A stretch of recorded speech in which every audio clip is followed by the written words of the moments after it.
बचपन की दोस्ती। सोनिया और संजय एक ही कॉलोनी में रहते थे। दोनों की उम्र 14-15 वर्ष की होगी। तभी से दोनों का एक ही स्कूल में एडमिशन हुआ था, इसलिए वो दोनों एक ही स्कूल में साथ साथ जाते थे।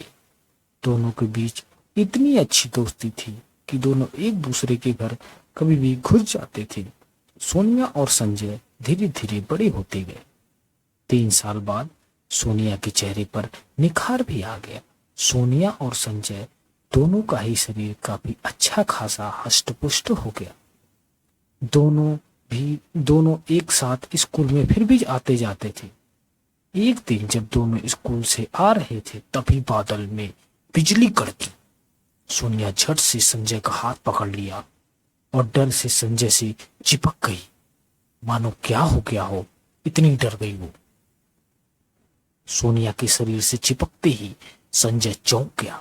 उसके शरीर में अजीब सी हलचल हुई, क्योंकि आज के पहले वह सोनिया से इस तरह नहीं चिपका था। थोड़ी देर बाद सोनिया खुद ही संजय से अलग हो गई। सोनिया अब संजय से नजरें नहीं मिला पा रही थी। तभी संजय बोला, कोई बात नहीं सोनिया, तुम डर गई होगी, कोई बात नहीं, चलो अब घर चलते हैं। घर पहुंचते ही सोनिया संजय के बारे में सोचने लगी। उसके मन में संजय के प्रति तरह तरह के ख्यालात आने लगी। सोचते सोचते सोनिया उस रात खाना खाने अपने कमरे से बाहर तक नहीं आई। उसकी मम्मी उसे खाने के लिए पुकारा, तब वह कमरे से बाहर आई और खाने के लिए तैयार हुई। फिर भी पूरी रात वह खाना खाने के बाद उसके बारे में सोचती रही। अब सोनिया संजय के बारे में तरह तरह के ख्यालात सोचने लगी। संजय के बारे में सोचते ही सोनिया के तन बदन में आग सी लग जाती थी। संजय इन सब बातों से अनजान था।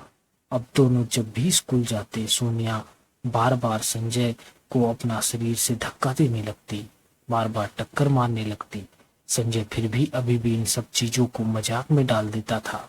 उसको लगता था ऐसा सोनिया दोस्ती के कारण कर रही है। दोनों सिर्फ एक बहुत अच्छे दोस्त ही हैं। समय बीतता गया।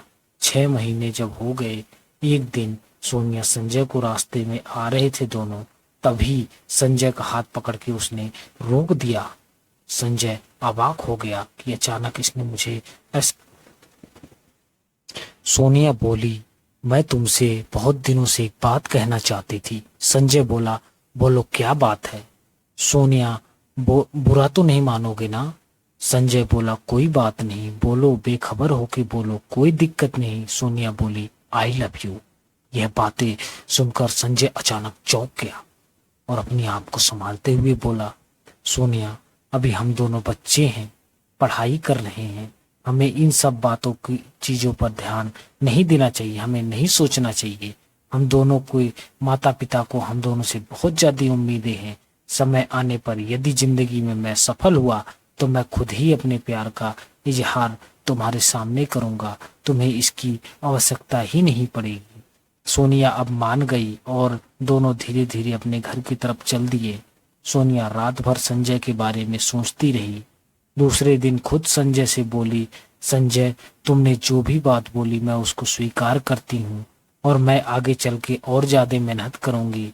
4 सालों बाद जब दोनों की नौकरी लग गई, दोनों भिन्न भिन्न जगहों पे नौकरी लग गई दोनों की, संजय खुद ही जाकर एक दिन सोनिया के पास अपने प्यार का इजहार किया और अपने परिवार वालों को मनाकर सोनिया से एक दिन शादी कर ली। दोनों के बचपन का रिश्ता शादी में बदल गया। दोनों खुशी खुशी जीवन बिताने लगे। दोस्तों, इस कहानी से हमें यही सीख मिलती है कि हमें कभी भी गलत रास्ते पर नहीं भटकना चाहिए। छोटे छोटे बच्चे आजकल भटक रहे हैं, उन्हें ऐसा नहीं करना चाहिए।